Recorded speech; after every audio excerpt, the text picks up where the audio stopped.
Esther. Thank you, George.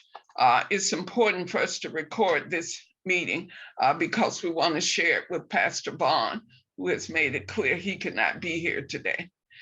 And so I'll begin with the introductions. We're asking people to say their name, their roles in this process, as well as the broader community, like who pays you, what's your job, what's your church, etc.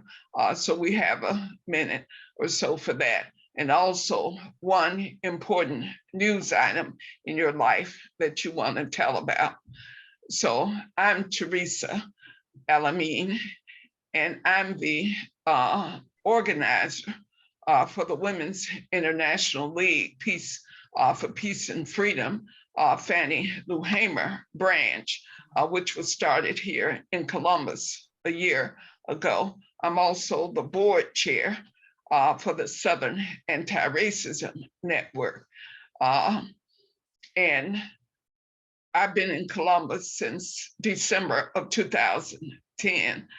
So I may be one of the newer people here, but I have gotten very deep into the community in my 11 and a half years here.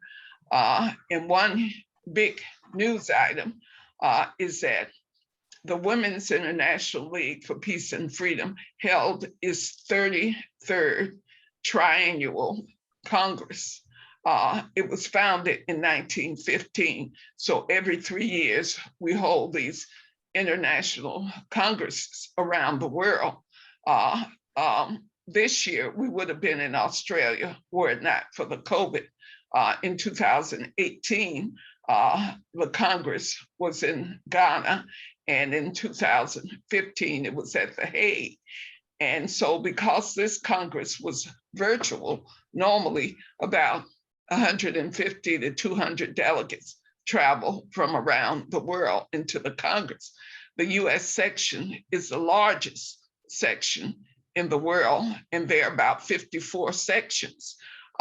And the US section has over 1,300 members. And so we get 4 votes at the Congress.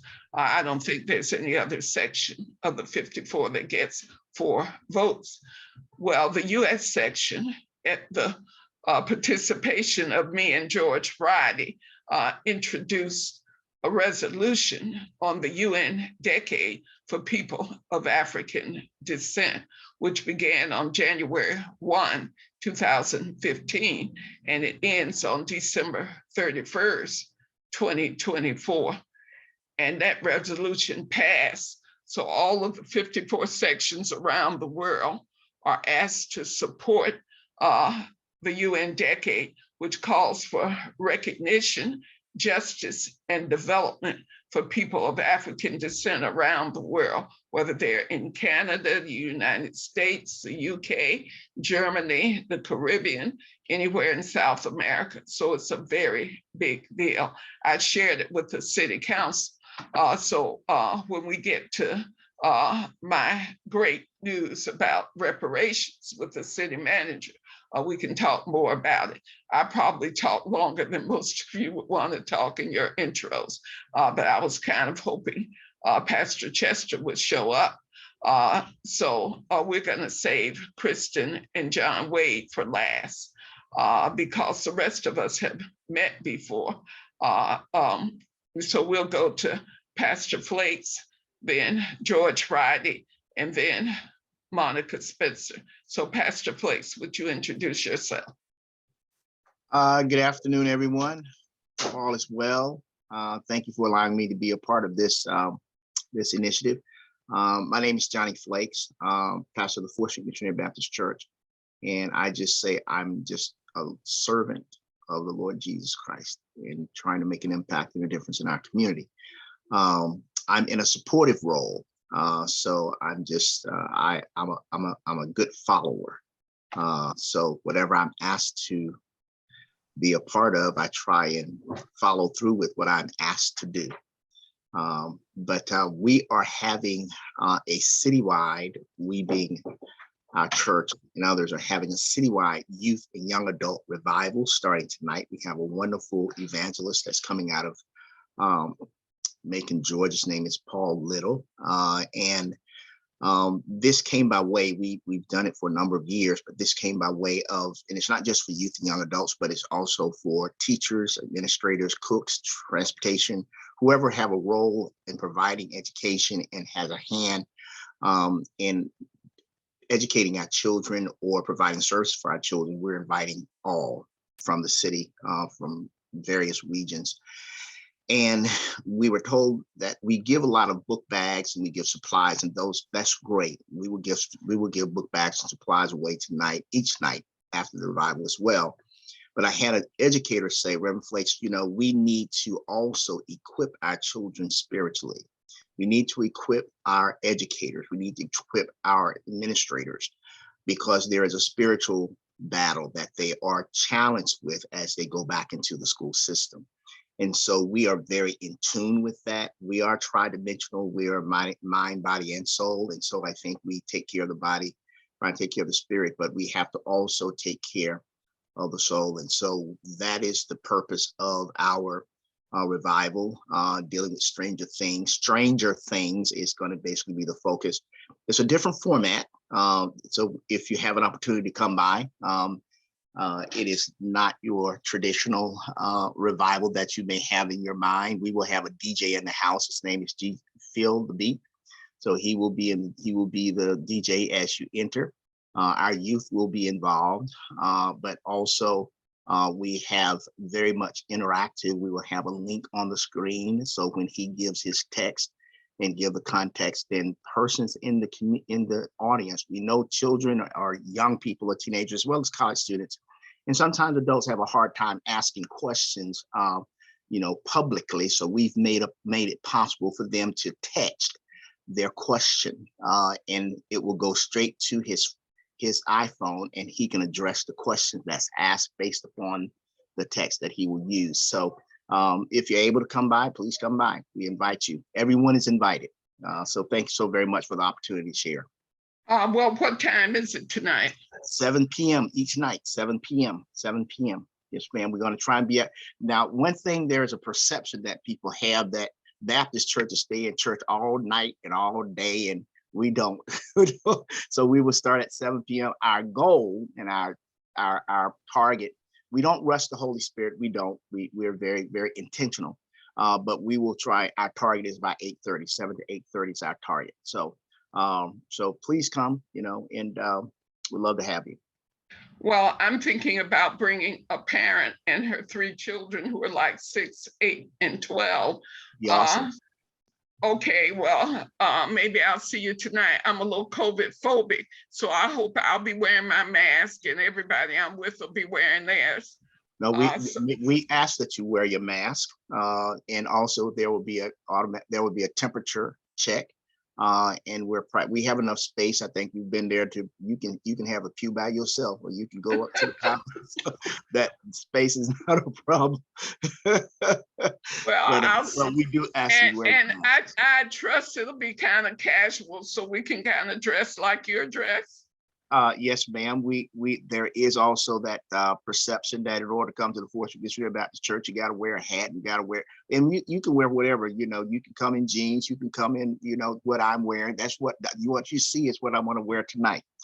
So yes, you can come casual, and you can come in your best in terms of how you see best as relates to your attire. So if you want to wear, it's so hot. It's so hot. So I'll probably have on exactly what I have on now. And that is absolutely okay. Well, thank you. So George Friday, please introduce yourself. Hi there, I'm George Friday.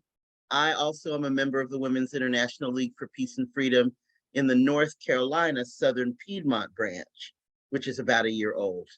I am a consultant for the Southern Anti-Racism Network as a meeting coordinator, and I'm glad to be here. My big news is I will be celebrating my birthday in North Carolina. I've been away for almost a month, and I'll be back home next week. So I'm psyched. Well, we really love George. She sets up these Zoom meetings for us and she types up the agendas. So when everybody introduces themselves, we'll put the agenda up. But I'm so glad that Sister Reverend Monica Spencer could join us. So we're asking her to introduce herself. Good afternoon, everyone. Monica Spencer. Grew up in Columbus, left and went to school, grew up became an adult, then had opportunity to come back to Columbus. Currently, I am a pastor in the AME Church at Bethel AME Church in Montezuma, Georgia. I serve as the Georgia organizer for Vote Writers, a nonprofit organization, nonpartisan organization that helps people secure their voting ID. And we cover the cost of birth certificates and state IDs. I'm also the Columbus liaison for EMI, and I sit on the Mayor's Commission for Reentry. Along with some other organizations. Probably the highlight of this month for me was celebrating my mother's 90th birthday a few days ago. And so that's what I've been most grateful for and have talked most about these past few weeks. Well, thank you, Sister Monica.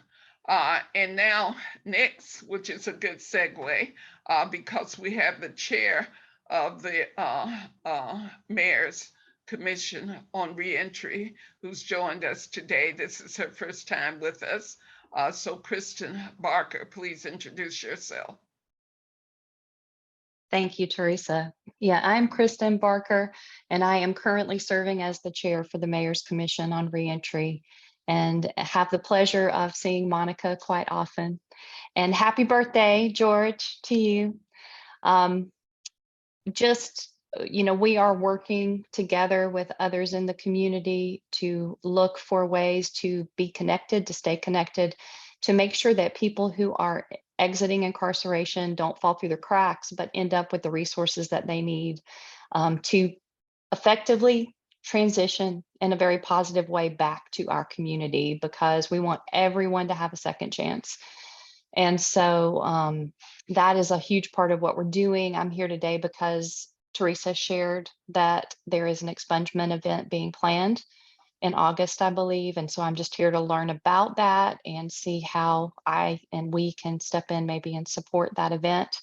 I am also the program manager for Better Work, for the Better Work program here in Columbus. So we are working with people who have been under and unemployed to try to help them not only find a job, but find meaning in their work and find a way to continue progressing towards sustainable work. So, we help people connect with an opportunity that's a good fit for them, but it's about more than that. And if people are willing to have us kind of walk alongside them, then we want to be available to help them plan and move into a position so they're better able to move forward in the future for themselves and for their families. And about 30% of the people who came to us last year had some type of a criminal background. So it's really important that we're able to support people from all different groups and populations, but in particular, I think that population. Well, that's so important. And I would say that I appreciate being welcomed to the last reentry meeting, and I did join the employment subcommittee. So hopefully we can hear when the date for that meeting is, if you know today.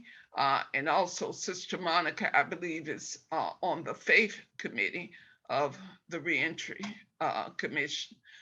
So it looks like we lost John Wade.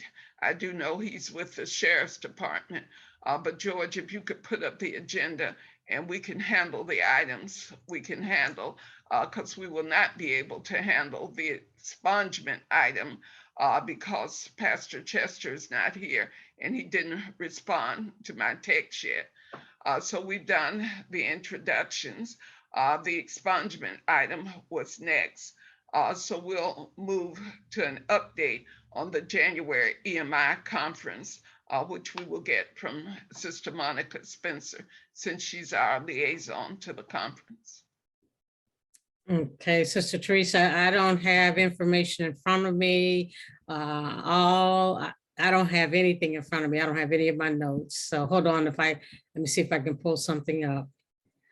But Well, this is the I can, second oh, EMI conference. Sister Monica, I can help you with that because I haven't missed any of the meetings. I was at the luncheon when I saw you there for the first time, and the event is going to be January 11th, 12th, and 13th, and it will be at the Ebenezer Baptist Church complex in Atlanta. And so Pastor John Vaughn is leading the work along with some other faith communities. Particularly noticeable is a Jewish temple in Atlanta, the Progressive Jewish Temple in Atlanta. And so they led the last Zoom meeting. I believe, Sister Monica, you were on for part of that Zoom meeting a week or so ago. And so we generally meet monthly, those of us who consider ourselves organizers. And I'm a lay person, so I represent the Southern Anti-Racism Network as a community organization, working with some of the other organizations like the one that Ann Colleton does, where they do a lot of legislative work. So it's going well. So that's important. Did you find anything else that you wanted to add, Sister Monica? No, that pretty much you did okay with that. Well, Kristen, you Kristen have has your her hand up. I see Yeah, that. I just have a quick question. So since Reverend Chester's not here today, will that impact the date of the expungement event at all? Or is it just you're not available to share information? That's still happening, I guess, is my question. Well, only Pastor Chester knows. Knows? Okay. Because he is in charge of it, and he's the president of the Interdenominational Ministerial Alliance. I'm really surprised. I know that he has a new job as a real estate agent, but he did know about this meeting, and he's confirmed that he would be here. So I find it interesting that we haven't heard from him with his regrets. Okay. But we will move the agenda because we do have a hard stop at 3. But if Yes. we can finish before 3, that's even better. And I do tend to run a rather tight meeting because I know how busy everybody is. So I do want Yes. to tell, I do. Well, Teresa, real quick, my question was just, would that event still be happening? But I understand he knows that. Would you be able to get information possibly and share it from him after the meeting? Well, Sister Kristen, I will if I can. Okay, that's fine. Yeah, so if you could mute yourself while we continue, I would appreciate it. So the report that I'm giving is really earth-shaking. At the city council meeting where I saw Kristen and got her card and asked to be a part of the reentry, I introduced the idea of a reparations ordinance. And some of you may have heard that reparations for descendants of enslaved Africans is something that's happening around the world. So everywhere where the transatlantic slave trade touched, whether it was in Brazil or any of the countries in South America, where the Afro-Colombians, the Afro-Venezuelans, the Afro-Hondurans, the Afro-Brazilians, everyone is looking for reparations. Now, in the United States, we were promised 40 acres and a mule at the end of slavery. Well, that didn't quite happen. And so there has been a movement since the end of slavery in this country to demand reparations. Well, a very important ordinance passed in Evanston, Illinois, where the city of Evanston committed $10 million to reparations. So the city manager, after the city council meeting, I arranged to meet with him, because what happens with an ordinance of this size is that the city manager, if there is one, takes the lead on this.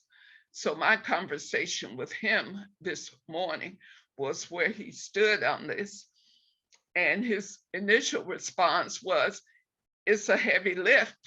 And I directed him to the Evanston, Illinois. I want to make sure that Pastor Flakes hears this. He's talking to someone else right now. But yeah, 4th Street Baptist Church is a busy church, and he has a lot of things going. So wave your hand if you're listening, Pastor Flakes. Okay, so what the city manager said to me after looking at the Evanston, Illinois ordinance and seeing that there was a payment of $25,000 to the citizens and to businesses. There's also efforts to work on transformation in several areas. Now, the 5 areas that we're going to be working on are criminal justice, which includes reentry, jobs, etc., and then economic opportunities, which includes small businesses and other issues with workers and their rights, in getting the chamber and their members to start paying a living wage. So all of that is lots of partners who would be involved in this. And then there's issues of education. So historically, people of African descent have been denied access to equitable and fair education. So in particular, here in Columbus, I have referred to it as academic genocide based on what I know about the students and the lack of achievement in the Title I schools, which has helped to increase mass incarceration coming out of Columbus. And so you have lots of people in Columbus that have a felony conviction. I have met at least 10 people personally who went to prison when they were 16 and did 10 years. So that's like a life stolen. And so some of those people, I'm sure, will be happy to be involved in this idea of reparations. And then there's the issue of housing. So there's a lot of slumlords here, and affordable housing is getting harder and harder, including with the housing authority. So housing is another area. So we got criminal justice, economic opportunities, education, housing, and healthcare. So those are the 5 systems that need to be repaired in order for people of African descent in Columbus to be part of what the UN calls recognition, justice, and development. So the next step is to get city council members to support it. So I will lobby a few of the city council members that I think are likely to support it, because once the resolution is written, which the city manager understands that that's going to be something that he will be doing the heavy lift on based on what the city council directs him to do. And then it will go up for a public hearing with the city attorney. So there'll be a first reading and a second reading and then a vote. So the goal is to pass the reparations ordinance by Juneteenth of 2023. So we have a little less than a year to work on it. And so as the city manager pointed out, in Evanston, there were 15 community meetings. So I expect city council members, and I know the Southern Anti-Racism Network will hold its own meetings in the community to make people aware of the content of the ordinance. So we're doing pretty good on time. It's about 2:30.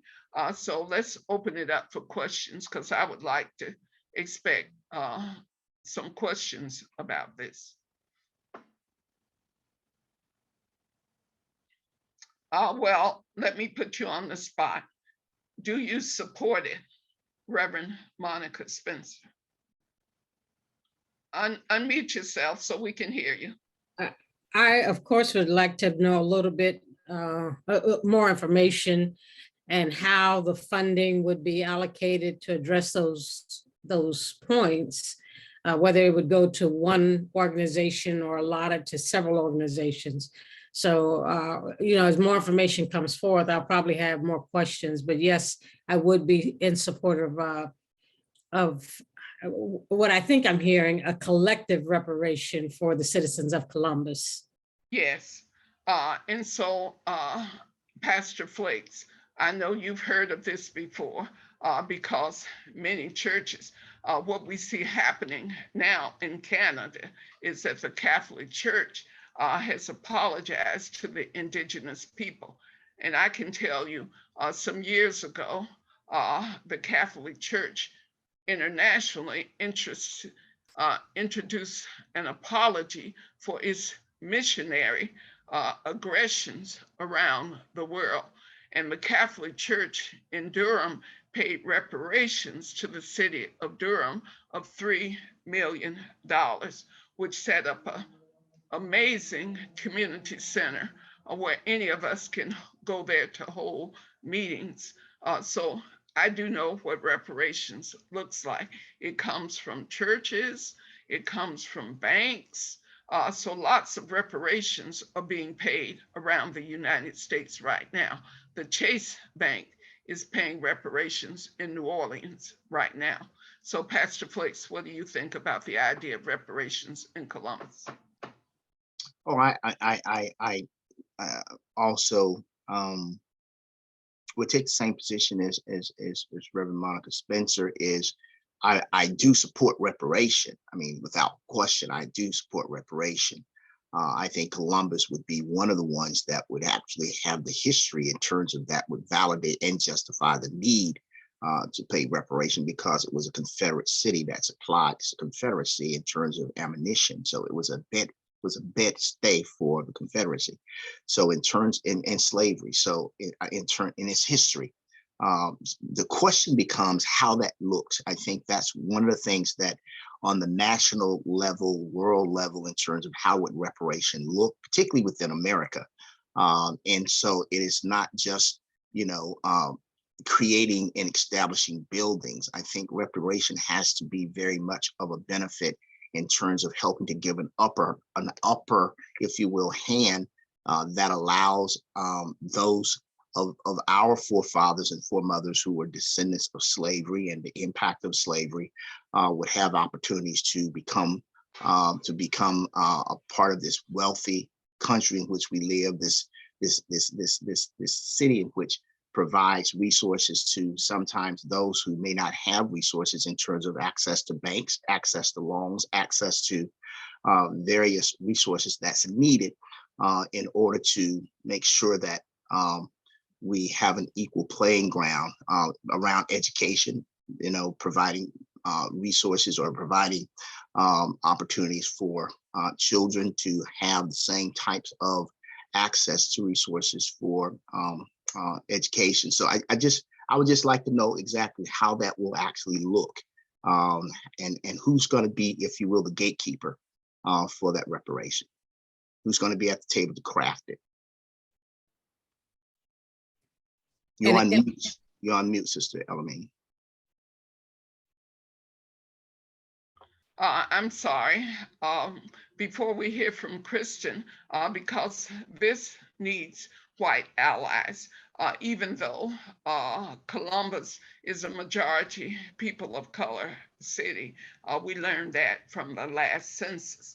But we do need the support of reliable white allies in this. But George Friday, can you locate the Evanston, Illinois uh, reparations ordinance and send it to everyone so they can have what the city manager is looking at from a city that passed an ordinance. I believe it was 2 years ago. Uh, I can so email the PDF to everyone. for the Evanston's reparations. And Yes. so since we have time, can we hear from Kristen Barker on what she thinks about this idea, if she's familiar with reparations or not? Yeah, absolutely. I mean, I don't know how much I can really speak of value other than what's already been said. I believe in a very general sense, reparations can be very good if they are done appropriately and right. And I don't think I could say it any better than Reverend Flake said it, because if it's done right, then it kind of helps to even that playing field and give people those opportunities that have, been the systemic changes or things that have happened have put them in the situation they're in now. So I don't think it's going to reverse, you know what I mean? It's not going to make everything all better, but if it's done right, it can help to gradually begin to give people the opportunities that they should have had. And so it's about how it's done. And I think Well, everything that Reverend Flake let said me is right on. Well, let me just share this one story because I've been working actively on reparations for over 2 decades. And we actually had someone to come to Columbus, and he will come back to do a presentation on reparations while we're in this process. The goal is to pass the ordinance by May of 2023.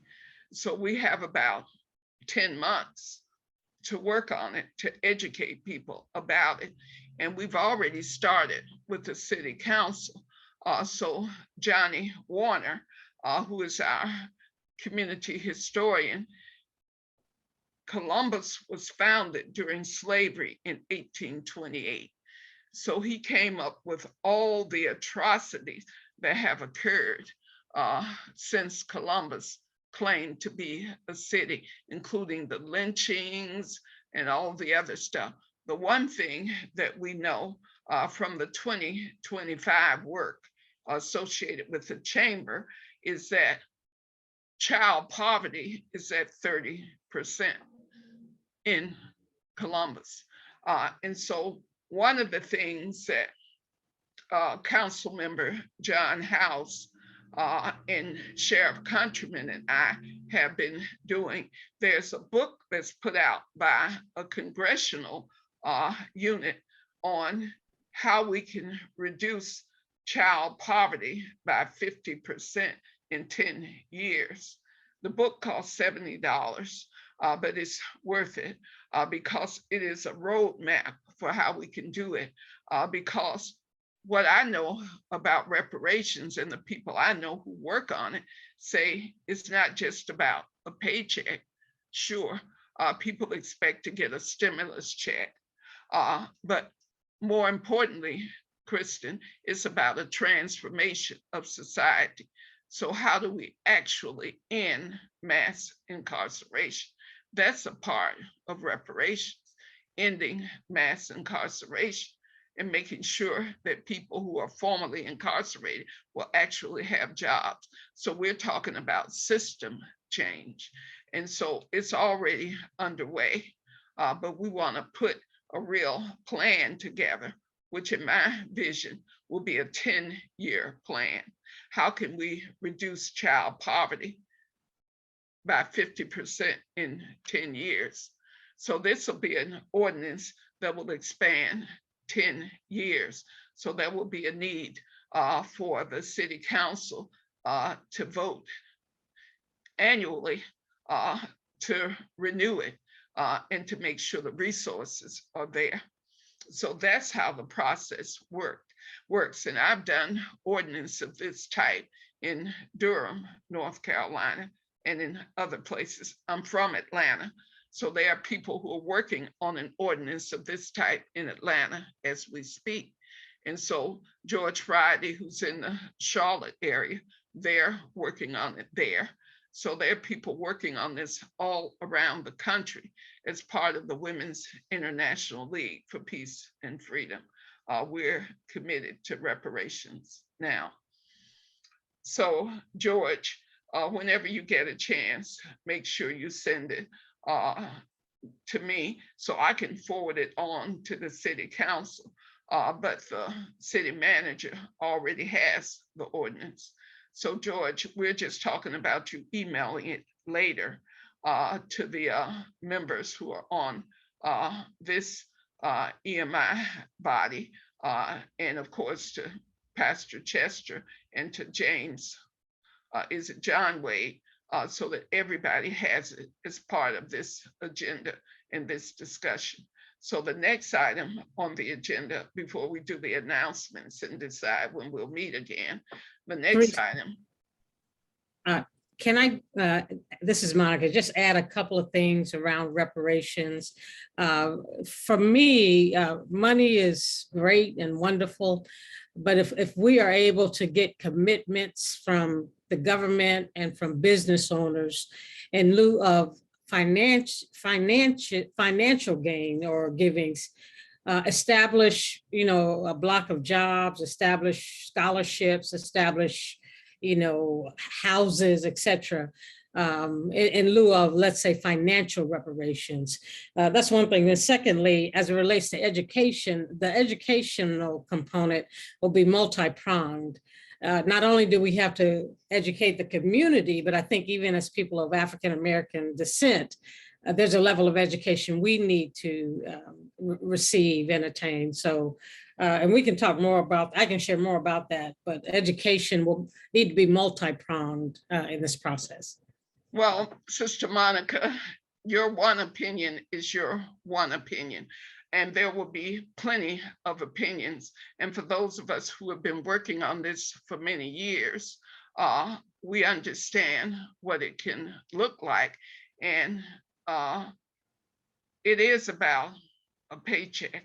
And I think most people who are people of African descent who know anything about reparations understand that there is an individual payment that's involved. When the stimulus checks went out to us during the pandemic, we know that there is a great possibility for this government to send money, but more importantly, this government can end poverty in a heartbeat.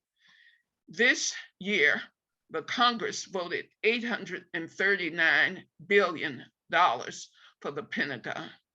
It is a waste. The United States has 10 more weapons, 10 times more weapons of mass destruction than several other countries altogether in the world. So how money is used is what this discussion is going to bring out. So I appreciate your opinion, but it is one opinion in almost 200,000 opinions, because this is going to be a citywide conversation. The next item on the agenda is a quick update on the Fannie Lou Hamer branch Human Rights Conference. In December of 2021, Pastor John Vaughn was our speaker at the first annual Fannie Lou Hamer branch Human Rights Conference. Well, the second Fannie Lou Hamer branch Human Rights Conference is going to be on Saturday, December 10th. And it will be, the previous conference was Zoom. This conference, we're asking for a face-to-face conference. And Pastor Flakes, I've been trying to get up with Georgia and other people to see if the conference can be done at 4th Street on that Saturday from 11 a.m. to 2 p.m. in the dining room. I'm sorry, mention that again, Miss Alney. December 10th from 11 a.m. to 2 p.m. This is a conference where you, Pastor Chester, and Pastor Vaughn are going to be leading us in the conversation about ending mass incarceration. So this is directly related to our work. And so, so you remember agreeing to do that for us at this conference, right, Pastor Flakes? Yes, ma'am, I remember. I just have not gotten any further outline in terms of how that's going to look. So, so once we get some clarity and some substance in terms of content and organization, then yes, that the place, as long as the numbers are down, the place is not a problem. Wouldn't have a problem with that. Just need to make sure that we are on track with, the planning, the pre-planning. Well, I'll be one of the speakers in the workshop. So what we envision, Pastor Flakes, is a panel. And so the panel will be what we decide, but it would be a panel of people who are actually doing the work. And so, of course, Pastor Vaughn will be talking about the initiative coming out of Ebenezer. And as our host for the meeting, Pastor Flakes, we're counting on you to kind of lead the discussion and possibly moderate it, is what I was hoping to ask you to do, because I know all of the great work on the issue of mass incarceration, reentry. As a matter of fact, I thought there was someone at your church who was actually over the reentry work. And so I was so surprised when I saw Kristen at the city council meeting.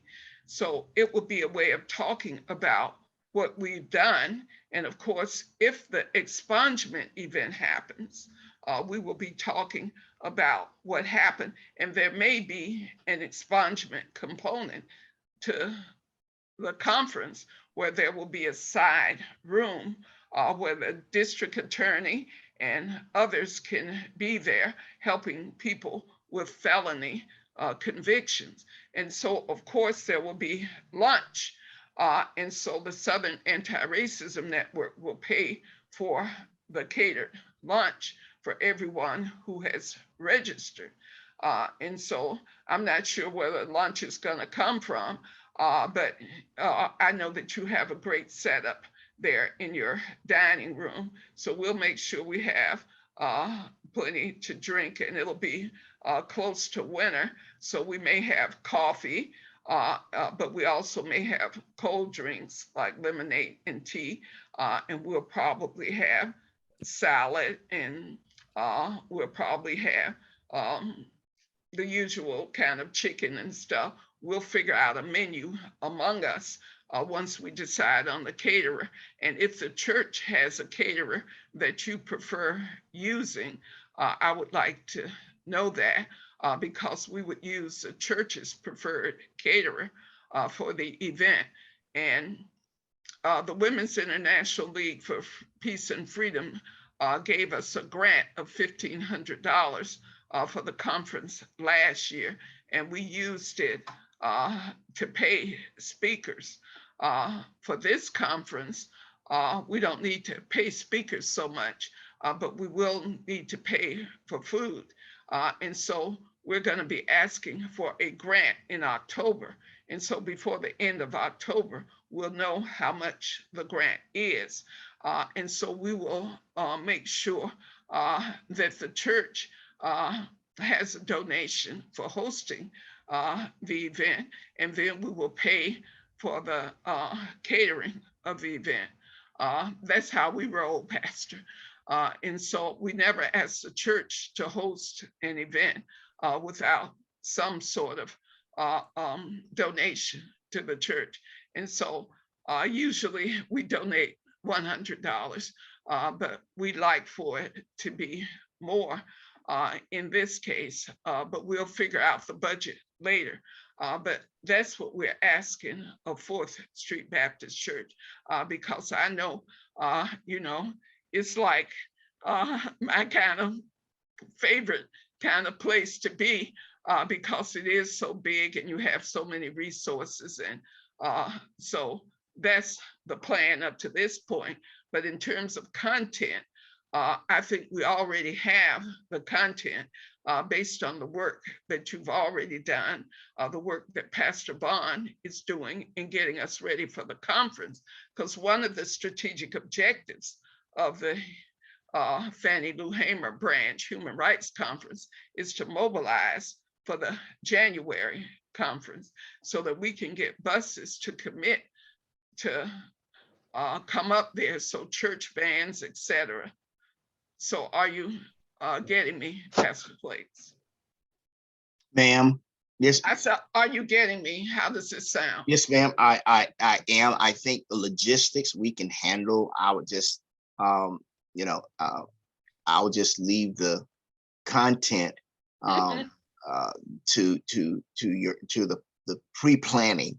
I think the one thing that I would ask is for us, we like to have a head notice in terms of the layout that would be asked for the conference, so that we could actually have also audio, or there's going to be video or PowerPoints or things of that nature. So just don't like to come the night before then or the day of. So I know that the last gathering that we had Zoom wise, Reverend Spencer name came up because I think she's doing some expungement. I know one of the things that we met uptown, and she was mentioning to me about the possibility of your mobile travel for expungement.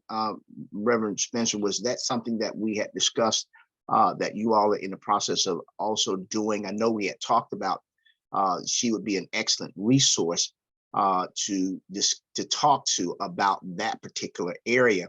And I know Pastor Chester was going to make contact, and hopefully he has. I'm sure he probably discussed. So, but I don't, Reverend Spencer, is that something that you can help out with? Yes. Now the mobile expungement unit that was held was up in the Atlanta, was actually in Covington. Right. Certainly that's something that I could work on, we could work on. Okay. And in essence, what a mobile expungement clinic does is it goes to different parts of town or different communities with the magistrate on site to actually hear cases, address bench warrants, things of that sort, and adjudicate them right there on the spot. And so it was held in several locations in I want to say Covington, Georgia, or somewhere outside of Atlanta. I'm not exactly sure. Yeah. And I guess that was Pastor Flake, since we're getting close to our hard stop here, these details, it's unfortunate that Pastor Chester isn't here because the expungement work, I spent quite a bit copying the expungement event materials and the materials from the conference in 2019, which I did share with you, with Sister Reverend Monica and with Pastor Chester. So it's my expectation that you faith leaders will come together and kind of figure out how you want to use the time. I envision an opening of 1 hour from 11 to 12 that will be a panel, and then we'll break for lunch for 30 minutes, give people a chance to get their food, and people will sit at tables and we will have different topics going on. So if you want to talk about reentry, if you want to talk about juvenile justice. So I envision that happening from like 12:30 to like 1:15 or so, and then we come back for a closing to see what we've learned, and then see how many people are ready to go to Ebenezer in January. So we have a list that we put together of I'm going to Ebenezer in January. So it will be as simple as that. This is something that I do a lot, planning these kind of workshops or meetings. And so I will take responsibility for the kind of format issues. Okay. All right. The other thing you should know, Pastor Flakes, is the event will be live streamed. So we'll be paying a videographer, our organization videographer.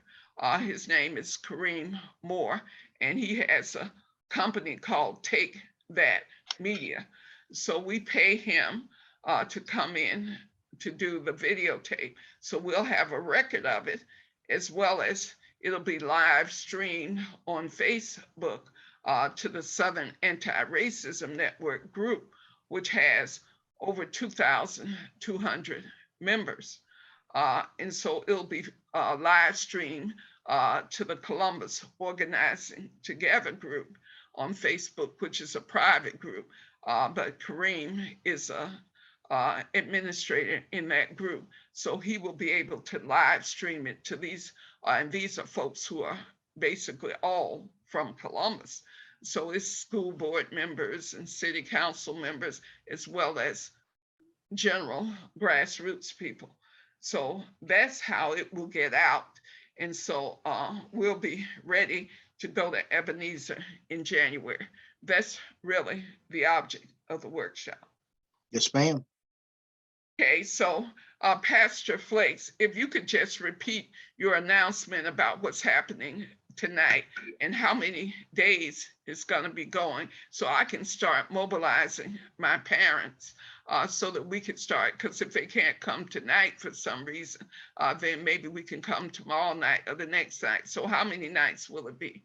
It will be 3 nights, Tuesday, Wednesday, and Thursday, concluding Thursday night at Fort Street Missionary Baptist Church. And it will start at 7 each 7 night. o'clock p.m. Yes, ma'am. I will have our administrator to just email you the flyer.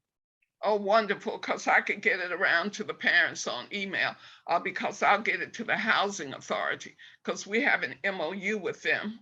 And Yes, so ma'am. they will get it out widely Excellent. to those folks. So let me get to work. So please send it to me right away. Yes, And ma'am. so if it has the dates on it, because this is something, because these children are getting more lost every day.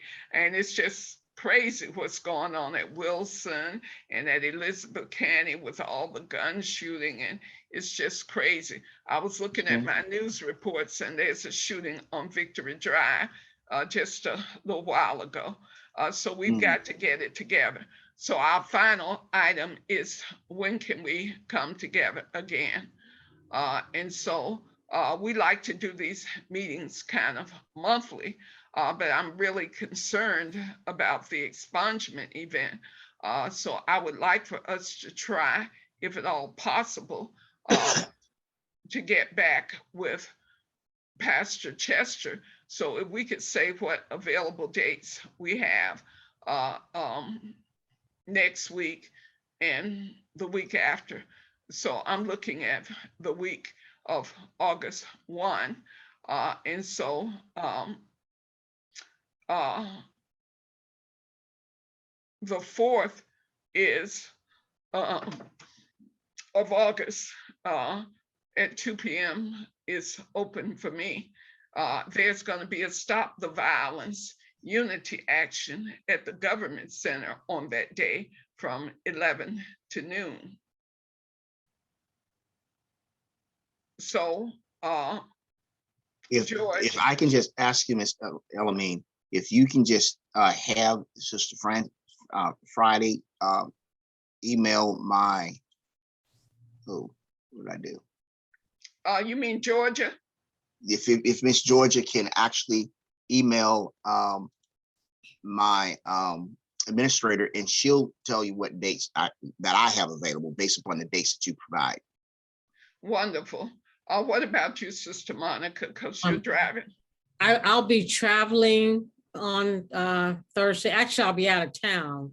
So depending on what time we meet, I may be able to come in. I'll be at a conference the latter part of next week. Well, what about Monday the 1st or Tuesday the 2nd?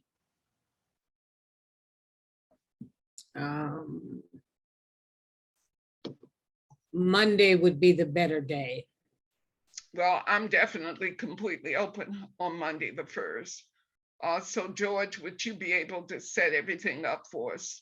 So if we decide on Monday, because we'll try to get a decision by the end of this week. So George, if you could send out the proposed dates. So Monday the 1st for next week. So let's look at. I will be out of town on the 1st. Oh, well, that's out. So I didn't have to be. I'm just saying I'll be out of town on that date. But if y'all have an alternative dates, then we can take a look at it. But I will be out of town that day. I'll be on the road. Well, it's very important that you're at the meeting. So what about, well, the 9th is a city council meeting, but I'm out of there before 2 o'clock every day. So what about August 9th, which is a Tuesday? Speak to Georgia. Okay, so Monica, are you available that date?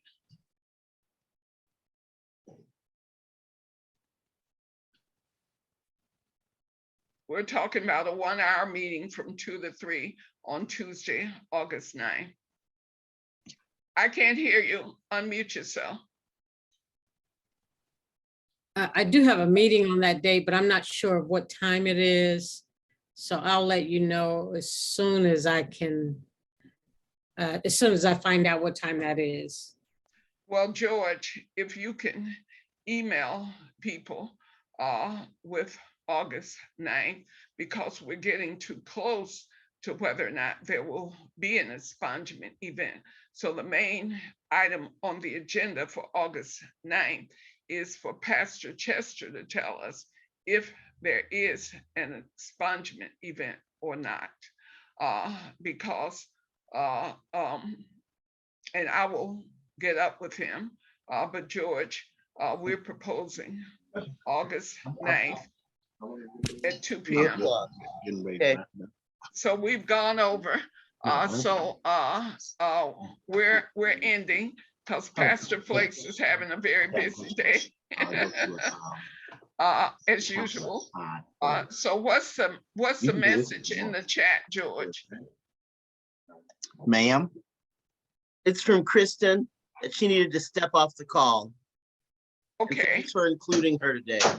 Yeah, oh, great. Well, that's good. So make sure that the 4th Street Baptist Church, because we have George's email and the admin email. So I sent you both emails for 4th Street. So make sure they're always included, because that's how Pastor Flake's schedule is pulled together. He has a wonderful assistant, Georgia. And so we got George and we got Georgia. And so so that's how we'll work it to see if August 9th will work. And Okay. also, Sister Georgia, can you also, George, send the dates and what's expected for the 10th conference on the 10th? That would be very helpful to make December sure 10th. December 10th, yes. Yeah. Update. Well, Pastor Flakes, I'll be the one to send Okay. that. Either one, that'll be fine. George is our meeting coordinator. Okay. So Okay. she's kind of limited to pulling the meetings together, but on the substance of the conference here in Columbus, I will send you more on that, which is basically. That'll be great. That'll be Well, great. thank you, because we want to use your church. Well, we're a community church, so we don't mind.